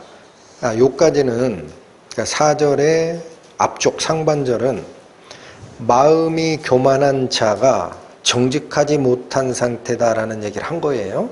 근데 뒤에 그러나 의인은 그 믿음으로 말미암아 살리라 이렇게 되어 있죠. 여기서 가져온 겁니다. 여기 보세요. 의인은 그 믿음으로 말미암아 살리라라고 되어 있죠. 여기서 그 믿음이 뭐예요? 여기 우리 개역한글 번역본이 압축 번역을 하다가 잘 뜻이 통하지 않도록 되어 있는데 그 의예요. 그 의. 다시 얘기합니다. 그 자신의예요. 의인은 그 자신의 믿음으로 말미암아 살리라야. 이 구절을 가져온 거예요. 그러니까 보십시오. 오늘 말씀드리고 싶은 1장 17절 로마서 1장 17절에 믿음으로 믿음에 이르게 하나니 이 근거가 사도 바울이 어느 걸 가져온 거다? 하박국서 2장 4절 오직 의인은 믿음으로 말미암아 살리라 함과 같다. 내가 얘기하는 게 이 근거가 이거야 하고 가져오셨어요. 그러면 거기 하박국서에서는 2장 4절이 얘기하는 거는 누구 믿음이에요? 그거 의인은 그 자신의 믿음으로 살리라야. 명확하죠. 누구 믿음으로 사는 거예요? 그 자신.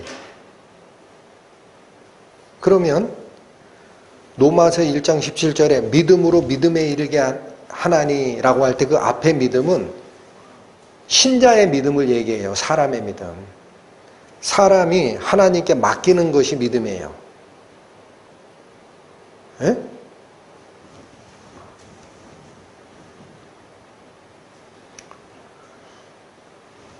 이 구문이 잘 이해가 안 되시면 제가 아까 로마서 3장 또 잡고 계시라고 했던 건데 하박국서 찾는데 다 놓쳤을 거예요. 3장 다시 가세요.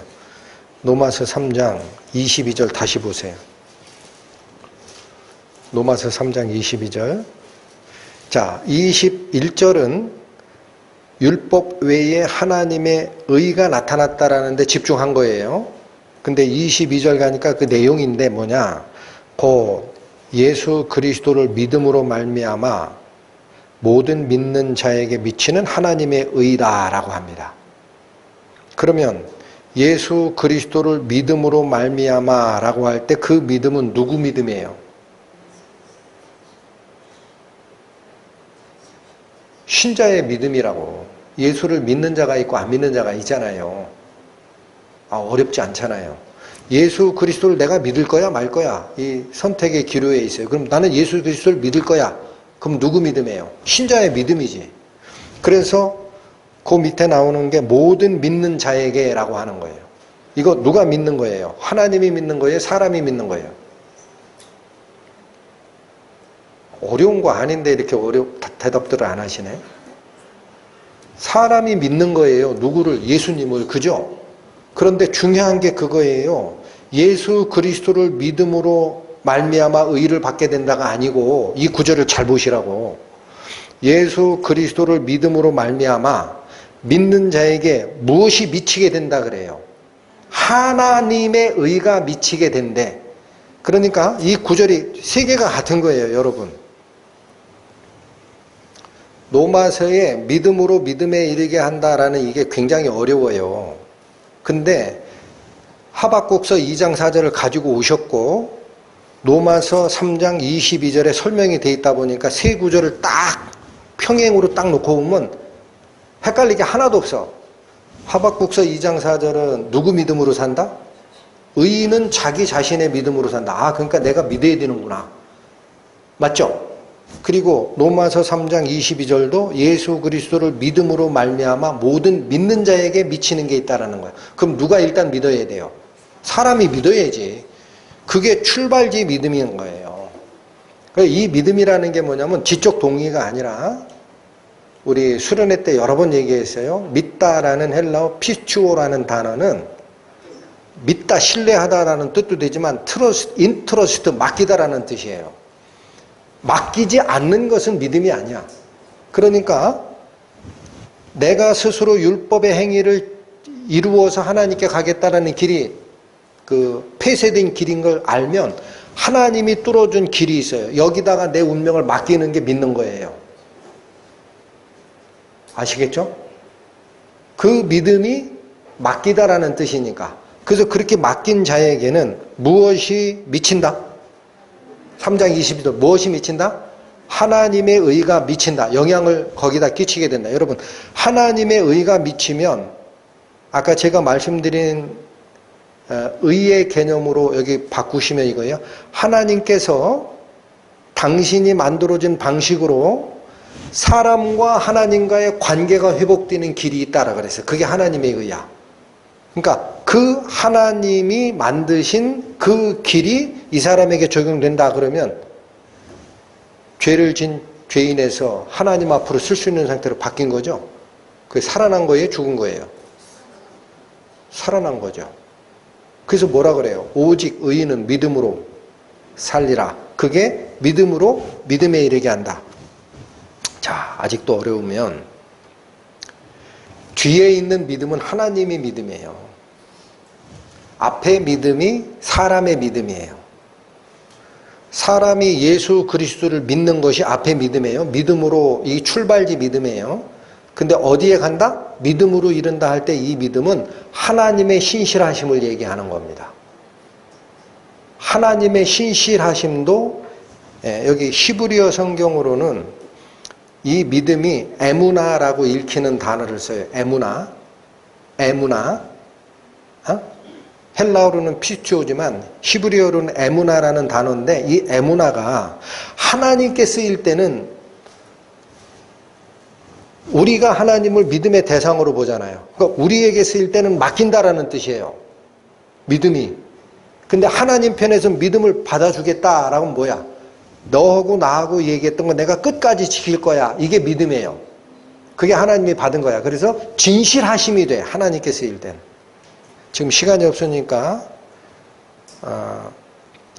알려만 드립니다. 시편 33편 4절 가세요. 나중에. 그러면 거기에 하나님은 말씀이 전부 진실하시고 그 행사가 다 진실하시다라고 돼 있어요. 말씀도 거짓을 안 하시고 한번 뱉으신 말씀은 진실하시도다 하는 이게 에무나예요. 반드시 이루신다라는 거야. 하나님께서. 그러니까 이게 무슨 말이에요? 다시 보세요. 믿음에서 믿음에 이른다라는 말이 뭐다? 예수 그리스도에게 나의 모든 운명을 맡기는 게 신자가 믿는 거예요. 그러면 하나님께서 이 믿음을 받으면 그래, 너 구하겠다라는 그 약속 내가 내 말을 걸고 끝까지 지킬 거야 라는 게 하나님의 신실하심이야. 그 신실하심에 도달이 되면 어떻게 된 거예요? 둘 간의 관계가 회복이 된 거예요. 누가 승인한 믿음이에요? 하나님께서. 대부분 어디서 끝나느냐? 사람이 출발한 믿음에서 끝나요. 나는 예수님 믿었다니까? 그러니까 교회 다니지. 근데 하나님이 그걸 받아주셨어? 아니 몰라. 믿는 자에겐 다 준다 그랬으니까 그거 아는 거지 뭐. 그러면 마태복음에 예수님 말씀이 틀렸잖아요. 나더러 주여 주여 하는 자마다 다 천국에 가야 맞지. 나더러 주여 주여 하는 자마다 다 천국에 갈 것이 아니요. 오직 하늘에 계신 아버지의 뜻대로 행하는 자라야 가리라. 그날에 많은 사람들이 내 이름으로 와서 나 예수님 이름으로 귀신 쫓았다, 예수님 이름으로 복음 전했다, 예수님 이름으로 많은 기적 행했다 하리니 예수님이 그때 뭐라고 하나? 내가 그날에 저희에게 밝히 말하되 나는 너를 도무지 알지 못하니 나에서 떠나라 하리라. 예수님은 왜 모른다 그래요? 출발지 믿음만 가지고 있는 사람들이에요. 나 예수님 믿었다니까? 그런데 하나님께서 보기에 네 믿음이 가짜야. 그거 가지고 안 돼 해서 안 받아줬어. 그러니까 하나님은 증거를 주신 적이 없지. 근데 와가지고 주라고 하니까 난 너 몰라. 절로 가 하고 내치는 거지. 이해가 되세요? 자, 여기 굉장히 중요한 원리예요. 믿음이 하나님께 받아들여졌느냐가 증거로 하나님이 뭔가 주시는 게 있느냐야. 그럼 다 믿는다고 하는데 하나님이 너는 올바른 믿음이다 하고 accept 받아줬다. 하나님이 수용하셨다 라는 증거가 있느냐라는 거예요. 있어요, 없어요? 자, 아까 그 말씀 다시 기억하세요. 데살로니가 전서 1장 5절에 뭐라고 그랬냐면 우리의 이 복음은 말로만 너희에게 이른 게 아니라 능력과 성령과 큰 확신으로 돼 있다 그랬어요. 실제로 효력이 있는 복음이 맺혀졌다면 성령이 가운데 역사하신다 그랬어요. 그 사람이 바뀌어 나가는 능력도 나오고 성령께서 내 이 속에서 내주하면서 나에게 주는 확신도 나온다. 그래서 처음에 회개가 바르면 성령 받게 되어 있습니다. 사도행전 2장 보세요. 신약성경 190페이지입니다. 네, 여러분 잘 쫓아오셔야 됩니다. 사도행전 2장 보세요.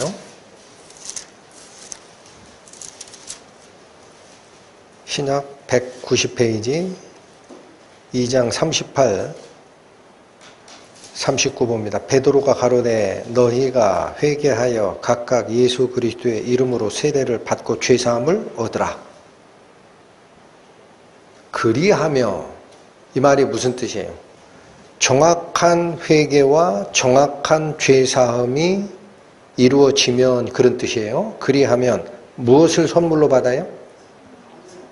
성령을 선물로 받는데요. 그러면 이러한 약속은 초대교회만 있는 거고 지금은 없느냐? 39절 이 약속은 즉 진정한 회개가 이루어져서 죄사함을 받은 상태가 된다면 성령을 선물로 받는다라는 이 약속은 너희와 너희 자녀 즉 초대교회 예루살렘 사람과 그 유대인의 후손들 또 모든 먼데 사람 이게 뭐예요? 이방인이에요. 모든 먼데 사람 곧 주 우리 하나님이 얼마든지 부르시는 자들에게 하신 것이라. 하나님의 선택을 받은 자들 중에 진정한 회개와 죄사함이 이루어졌다면 성령 못 받는 사람이 있다 없다? 그 성령을 주셨기 때문에 예수님께서 나는 너를 도무지 알지 못한다라고 하는 배척당하는 주여 주여 하는 가짜 신자들이 왜 배척당했느냐? 성령을 준 적이 없거든. 그러니까 내가 너한테 줬으면 알지. 너는 내 성령 받지도 않았는데 네가 나를 믿는다라고 얘기해?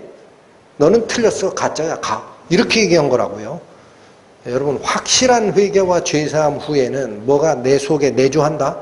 성령의 능력과 큰 확신이 같이 오게 되어 있다. 죄사함에게만 오나요?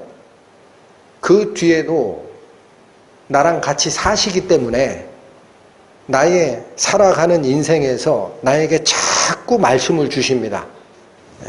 로마서 8장 보세요. 신약성경 249페이지 펴보십니다.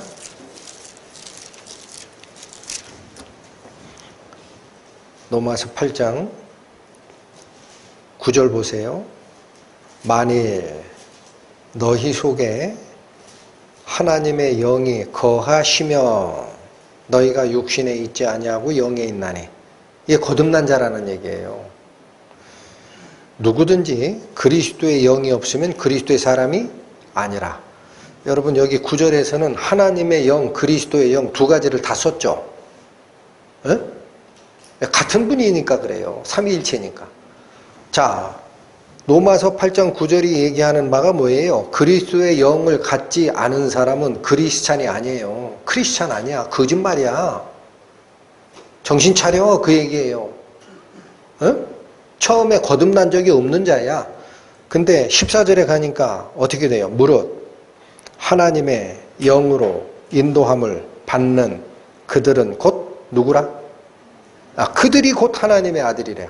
그러니까 구원받을 때 능력과 큰 확신으로 우리를 안심시키기 위해서 성령이 역사하신 걸로 끝나는 게 아니고요. 그 이후에 살아가는 길도 이 안에 내주하는 성령께서 자꾸 말씀을 주신다고요. 말씀을 통해. 그게 하나님의 영에 의해서 인도함을 받는 거예요. 성령으로 인침을 받은 자는 성령이 떠나는 적은 없어요. 성경에 그런 말이 없어요. 응? 내가 길을 잘못 들었다 다시 회개하고 하는 거지 성령은 그 속에 계세요. 성령의 빛이 어두워지는 거지. 자꾸 딴 걸로 가리니까. 어디까지 가느냐? 고린도후서 5장 보십니다. 고린도후서 5장 신약 290페이지 2절에서 5절 우리가 부활체를 입게 되는 약속에 대한 얘기입니다.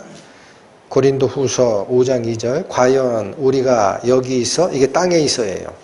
탄식하며 하늘로부터 오는 우리 처소로 덧입기를 간절히 사모하노니 처소로 덧입는다는 게 뭐죠?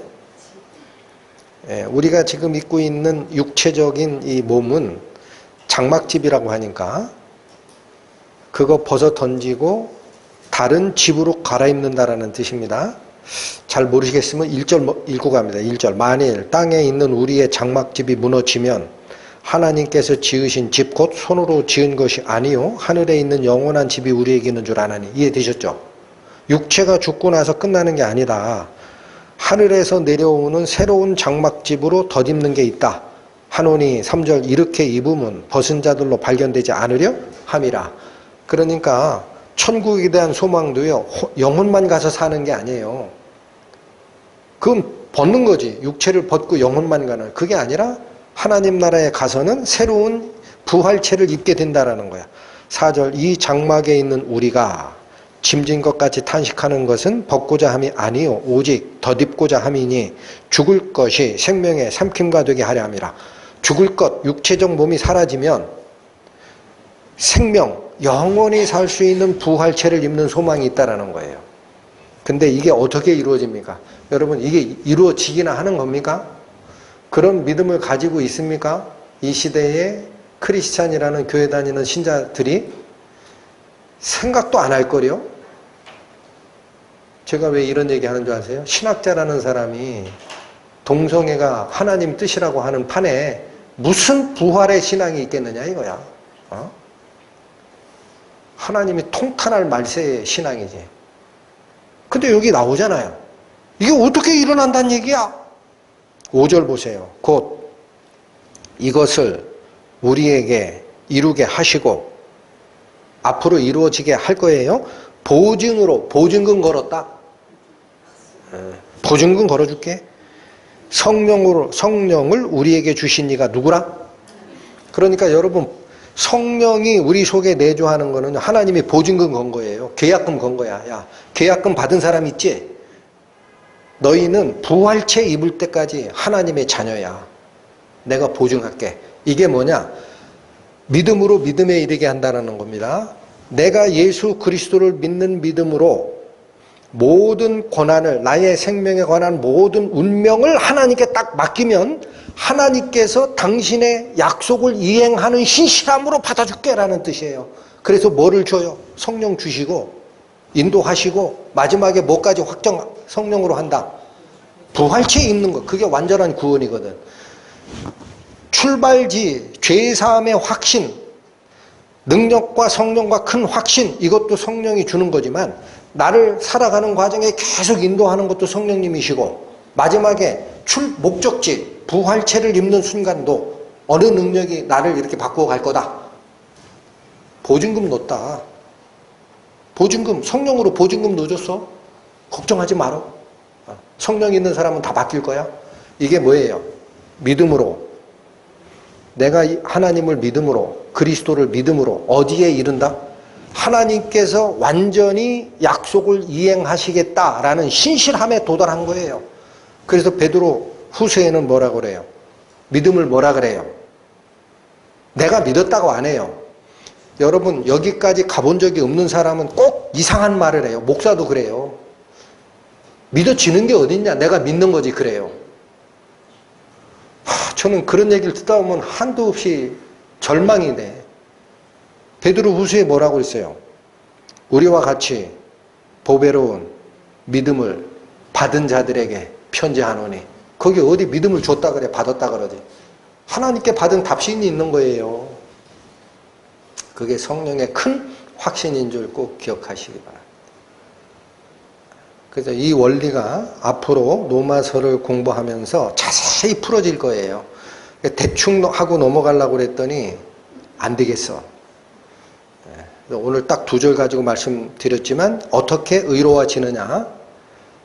어쨌든 기도를 꼭 하시고 앞으로 말씀들도 받아들이시기를 바라고, 또 저희가 1월 첫째 주 금토일에 수련회 복음 집회 예정이 되어 있죠. 오늘 교회 홈페이지에 어제 올렸습니다.